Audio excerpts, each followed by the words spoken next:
तो दोस्तों आज हो गई है 25 अक्टूबर और जो फटाफट बड़ी खबरें सामने निकल के आ रही हैं एक एक करके जानेंगे आगे इसी वीडियो में। हर वो जरूरी अपडेट आप तक पहुंचाएंगे जो खबरें जानना आप लोगों के लिए बहुत ही जरूरी है। लेकिन उससे पहले दोस्तों आप लोगों से एक छोटा सा निवेदन है कि अगर आप लोग भी बिहार के विधानसभा चुनाव में एक बड़ा सत्ता परिवर्तन होता हुआ देखते हैं तो अभी इस वीडियो को लाइक करके चैनल को सब्सक्राइब करके बेल के आइकन को जरूर दबा दीजिए दोस्तों और लगातार हमारे साथ बने रहिए। दरअसल दोस्तों पहली बड़ी खबर आप लोगों को बताते चले, बिहार विधानसभा चुनाव को लेकर के एक बड़ा ओपिनियन पोल सामने निकल के आया है। मुख्यमंत्री की कुर्सी पर किसे देखना चाहती है जनता, तो आइए दोस्तों जानते हैं।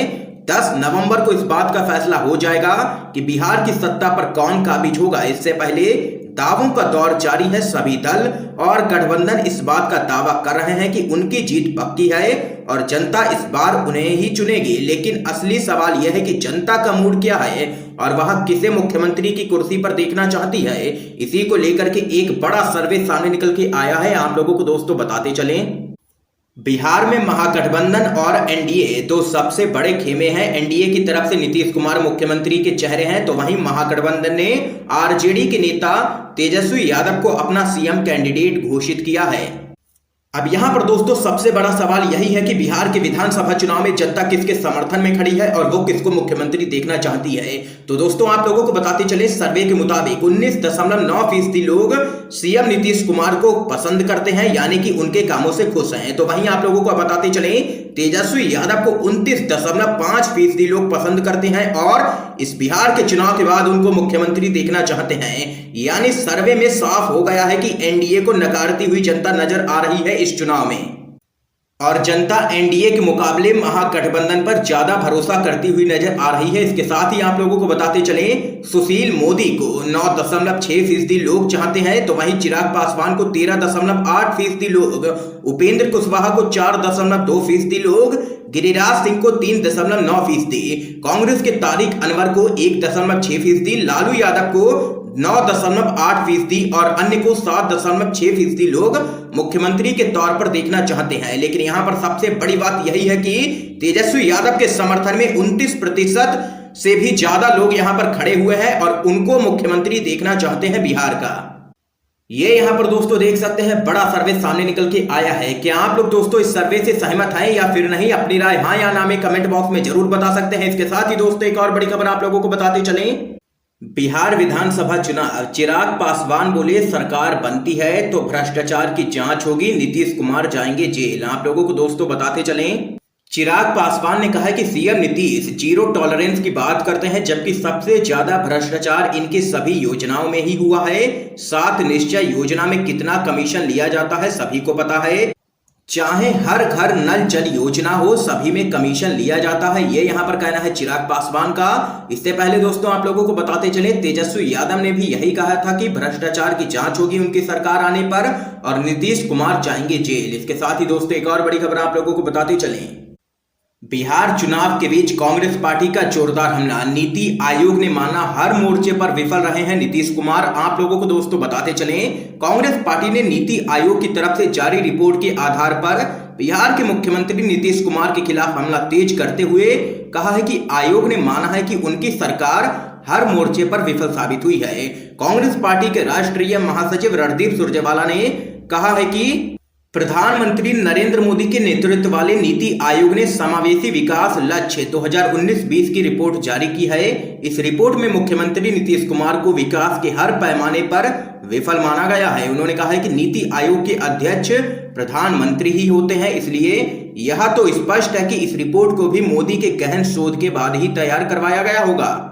देख सकते हैं दोस्तों, नीति आयोग की रिपोर्ट के बाद जेडीयू और बीजेपी पूरी तरीके से बिहार के अंदर बैकफुट पर नजर आ रही है। इसके साथ ही एक और बड़ी खबर आप लोगों को बताते चलें, बिहार को फ्री कोरोना वैक्सीन पर भड़की है शिवसेना, भाजपा से पूछा क्या बाकी राज्य पाकिस्तान है। आप लोगों को दोस्तों बताते चलें, बिहार विधानसभा चुनाव के लिए अपने घोषणा पत्र में कोरोना वायरस की फ्री वैक्सीन देने का वादा करने के मामले में भारतीय जनता पार्टी लगातार घिरती हुई ही नजर आ रही है। कांग्रेस और आरजेडी के बाद अब भाजपा की पूर्व सहयोगी और महाराष्ट्र में सरकार चला रही शिवसेना ने इस मामले पर पार्टी को घेरा है। शिवसेना ने अपने मुखपत्र सामना में भाजपा पर निशाना साधते हुए पूछा है कि अगर केवल बिहार में ही फ्री कोरोना वैक्सीन मिलेगी तो क्या देश के दूसरे राज्य पाकिस्तान है? शिवसेना ने आगे लिखा है कि बिहार चुनाव में भाजपा गंदी और निम्न दर्जे की राजनीति कर रही है। इस दौरान शिवसेना ने आगे कहा है कि देश के सभी राज्यों को कोरोना वायरस की वैक्सीन पाने का समान अधिकार मिलना चाहिए। जिस समय पूरा देश कोरोना वायरस से बुरी तरह से जूझ रहा है, ऐसे वक्त में भाजपा वैक्सीन के नाम पर राजनीति क्यों कर रही है? क्या कोरोना वायरस केवल बिहार में ही है, बाकी राज्यों में कोरोना वायरस नहीं है? ये यहाँ पर देख सकते हैं, शिवसेना ने लिया है मोदी सरकार को निशाने पर। इस बीच एक और बड़ी खबर दोस्तों सामने निकल के आ रही है। बिहार विधानसभा चुनाव, कन्हैया कुमार ने सरकार को दी है बड़ी चेतावनी। कहा इस बार नहीं खेलने दिया जाएगा रिजॉर्ट वाला खेल। आप लोगों को दोस्तों बताते चले, जेएनयू के छात्र संघ के पूर्व अध्यक्ष कन्हैया कुमार ने चुनाव प्रचार के दौरान राज्य सरकार पर जमकर के हमला बोला है। आरजेडी उम्मीदवार राजवंशी महतो के समर्थन में प्रचार करते हुए कन्हैया कुमार ने कहा है कि इस बार आर पार की लड़ाई है और यह चेहरे की लड़ाई नहीं बल्कि नीति और नियत की लड़ाई है।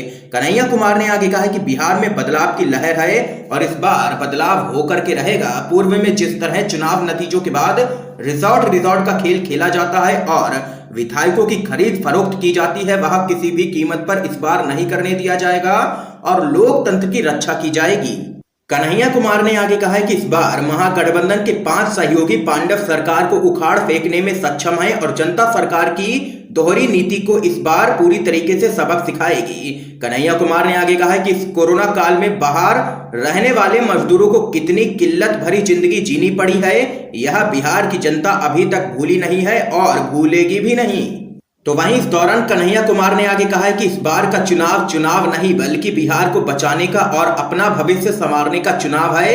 ये यहाँ पर देख सकते हैं कि जोरदार हमला बोला है केंद्र की मोदी सरकार पर और बिहार की नीतीश सरकार पर कन्हैया कुमार ने। इसके साथ ही एक और बड़ी खबर दोस्तों आप लोगों को बताते चलें, बिहार वालों से खास अपील, चुनाव से पहले वैक्सीन ले लें वरना ये भी एक जुमला बन जाएगा। ये यहाँ पर कहना है संजय सिंह का। आप लोगों को दोस्तों बताते चलें, गौरतलब है कि कोरोना वैक्सीन को चुनाव प्रचार से अलग रखा गया है, लेकिन भाजपा ने कोरोना महामारी को भी अपनी राजनीति के लिए भुनाने की कोशिश की है।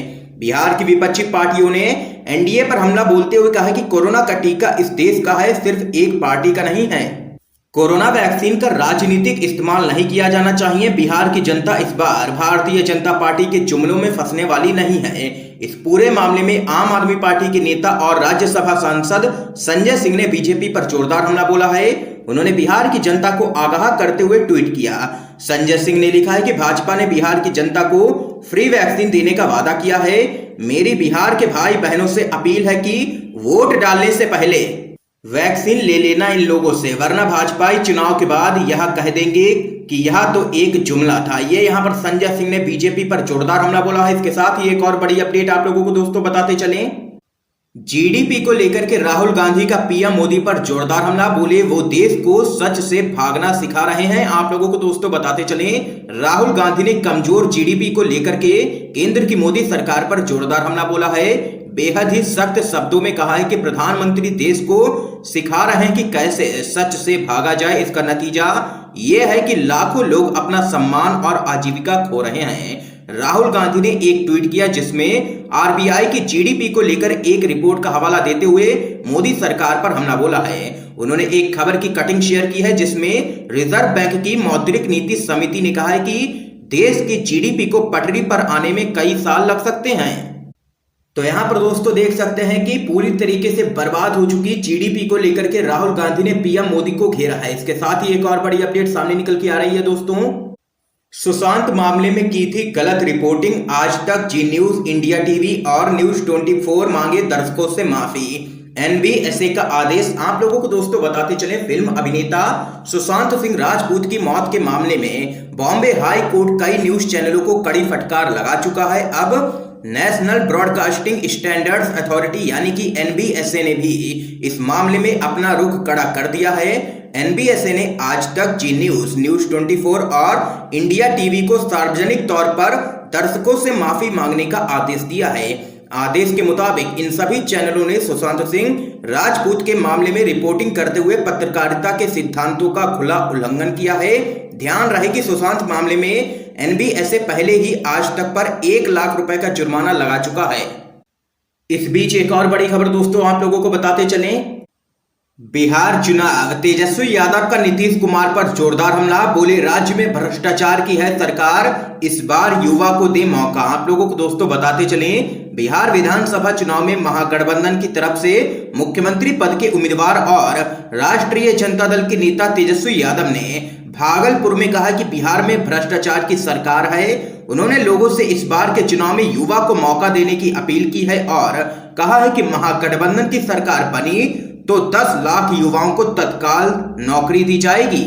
आप लोगों को आगे बताते चलें, तेजस्वी यादव ने महागठबंधन समर्थित कांग्रेस प्रत्याशी ललन यादव के पक्ष में कृष्णानंद स्टेडियम में एक बड़ी चुनावी सभा को संबोधित करते हुए बिहार सरकार पर जमकर के हमला बोला है। तेजस्वी यादव ने अपना भाषण ठेठ भोजपुरी में दिया। यहाँ पर तेजस्वी यादव ने लोगों से खुद को ठेठ बिहारी बताते हुए एक मौका देने की अपील की है। इसके साथ ही दोस्तों एक और बड़ी खबर आप लोगों को बताते चलें, बिहार चुनाव, आरजेडी का वादा सरकार बनी तो ये चीजें होंगी फ्री। आप लोगों को दोस्तों बताते चलें, बिहार चुनाव में पहले चरण की वोटिंग जल्द ही होनी है। अधिकांश पार्टियों ने अपने घोषणा पत्र तो जारी कर दिए हैं। इस बीच तेजस्वी यादव ने भी राष्ट्रीय जनता दल का घोषणा पत्र प्रण हमारा नाम से जारी किया है। इसमें तेजस्वी यादव ने युवाओं और किसानों पर विशेष ध्यान रखा है। आरजेडी ने कई चीजें फ्री देने का वादा किया है। राजनीतिक विशेषज्ञों का मानना है कि तेजस्वी यादव बिल्कुल ही केजरीवाल की राह पर चल पड़े हैं। जिस तरह से दिल्ली सरकार ने चुनाव में लोगों को बिजली, पानी सहित कई सुविधाएं फ्री देने का वादा किया था, ठीक उसी तरह से तेजस्वी यादव ने भी बिहार की जनता से वादे किए हैं। आप लोगों को बताते चलें, आरजेडी ने क्या क्या वादे किए हैं। अगर उनकी सरकार बनी तो बेरोजगार युवाओं को तुरंत 10 लाख नौकरियां दी जाएंगी। इसके साथ ही बेरोजगार युवाओं को 15,000 रुपए बेरोजगारी भत्ता देने का भी वादा किया है। सरकारी नौकरियों का फॉर्म भरने के लिए बिहार के युवाओं को आवेदन शुल्क नहीं देना होगा। किसान का कर्ज माफ करने का वादा। बुजुर्गों और गरीबों की पेंशन 400 रुपए प्रति महीने से बढ़ा करके 1,000 रुपए प्रति महीने की जाएगी। सरकारी नौकरी में बिहार के युवाओं को तरजीह देने के लिए राज्य सरकार डोमिसाइल पॉलिसी लाएगी। सरकारी नौकरियों के 85% पद बिहार के युवाओं के लिए ही आरक्षित हो जाएंगे। इसके साथ ही गांवों को स्मार्ट बनाया जाएगा और सीसीटीवी भी लगवाए जाएंगे। ये यहाँ पर देख सकते हैं कि कई वादे किए हैं आरजेडी के नेता तेजस्वी यादव ने। इसके साथ ही दोस्तों एक और बड़ी खबर आप लोगों को बताते चलें, तेजस्वी यादव का नीतीश पर जोरदार हमला। एक ऐसा थाना बताएं जहां बिना चढ़ावे के होता है काम। आप लोगों को बताते चलें, महागठबंधन की तरफ से बिहार में मुख्यमंत्री पद के दावेदार तेजस्वी यादव ने राष्ट्रीय जनता दल यानी कि आरजेडी का घोषणा पत्र जारी कर दिया है। इस मौके पर तेजस्वी यादव ने नीतीश कुमार पर सीधा हमला बोला है। रोजगार के मुद्दे पर उन्हें घेरते हुए कहा है कि नीतीश कुमार ने तो 10 लाख नौकरियों पर ही हाथ खड़े कर दिए थे कि हम कहां से देंगे। इसके साथ ही तेजस्वी यादव ने एक ट्वीट के जरिए चुनौती देते हुए कहा है कि सीएम एक थाना या फिर प्रखंड कार्यालय बता दें जहां बिना चढ़ावे के काम हो जाता है, यानी बिना रिश्वत के कोई भी कार्य नहीं होता है। अगर मेरी बात गलत है और इसमें कोई संदेह है तो अपने भाषण में जरा एक बार पब्लिक से पूछ लीजिएगा, जवाब आपको खुद ही मिल जाएगा। ये यहाँ पर तेजस्वी यादव ने लिया है सीएम नीतीश को निशाने पर। दोस्तों इस समय की तमाम बेहद बड़ी खबरें थी जो हमने आप लोगों तक दोस्तों पहुंचाई हैं। इन खबरों पे आप लोगों की क्या राय है जरूर बता सकते हैं आप लोग कमेंट बॉक्स में। अगर वीडियो पसंद आए हो तो इस वीडियो को लाइक करके ज्यादा से ज्यादा शेयर कीजिएगा, अपने सभी दोस्तों तक इन खबरों को जरूर पहुंचाइएगा ताकि आप सभी के दोस्त भी इन खबरों को जान सकें।